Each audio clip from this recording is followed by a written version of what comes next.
Alors j'ai fait mon travail de bachelor sur l'intelligence artificielle dans les ressources humaines et en fait j'ai fait ça en collaboration avec l'association suisse romande des RH et c'était vraiment pour voir si cette technologie est vraiment une quatrième révolution industrielle, si elle est utilisée dans les entreprises en Suisse romande, dans le secteur des ressources humaines et surtout voir si les entreprises ont vraiment des projets liés à ça et si oui, où ils sont et qu'est-ce qu'ils entrevoient dans le futur.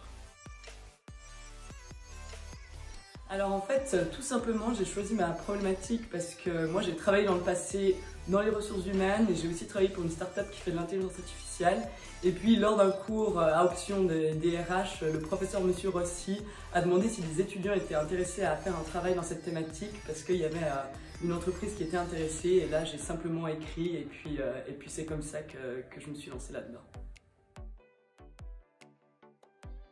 Alors pour être très honnête, mon travail il a commencé sur les chapeaux de roue parce que j'ai très rapidement rencontré le mandant qui m'a demandé de faire une étude conséquente en peu de temps. Donc en 2 semaines, j'ai écrit une étude d'à peu près 70 questions. Heureusement, j'avais fait des lectures avant et puis pour la suite du déroulement, j'ai eu de la chance parce que j'avais des deadlines assez précises. Donc je me suis j'ai vraiment appliqué ces deadlines en fait en fonction de ce que le mandant me demandait. Et ça m'a aidé vraiment pour mon organisation et le déroulement de tout le travail. Alors mon temps, je l'ai super bien géré quand mon mandant était appliqué. Bah voilà, quand on travaille avec une entreprise, on n'a pas envie de la décevoir. Donc à chaque fois que j'avais une deadline avec eux, et bah, j'ai rendu les choses à temps.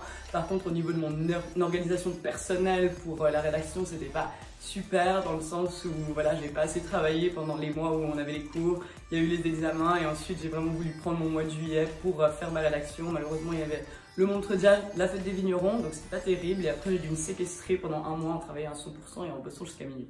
Donc c'est comme ça que j'ai géré mon temps, mais je suis pas le meilleur exemple. Je ne l'ai pas encore dit dans cette vidéo, mais j'ai eu l'occasion de présenter mon travail au congrès RH roman, donc devant 500 professionnels. Et ça m'a clairement apporté 8000% de vues supplémentaires sur LinkedIn. J'ai été approchée pour des jobs.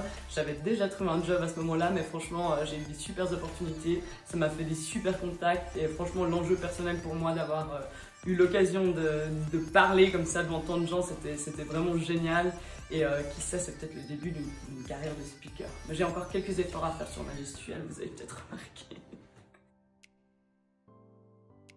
Alors franchement, le plus important, c'est que vous preniez un sujet qui vous passionne. Il faut vraiment que vous fassiez un truc que vous kiffez parce qu'on ne se rend pas compte, mais on va quand même y passer beaucoup de temps. Enfin, vous allez y passer beaucoup de temps parce que moi j'ai fini.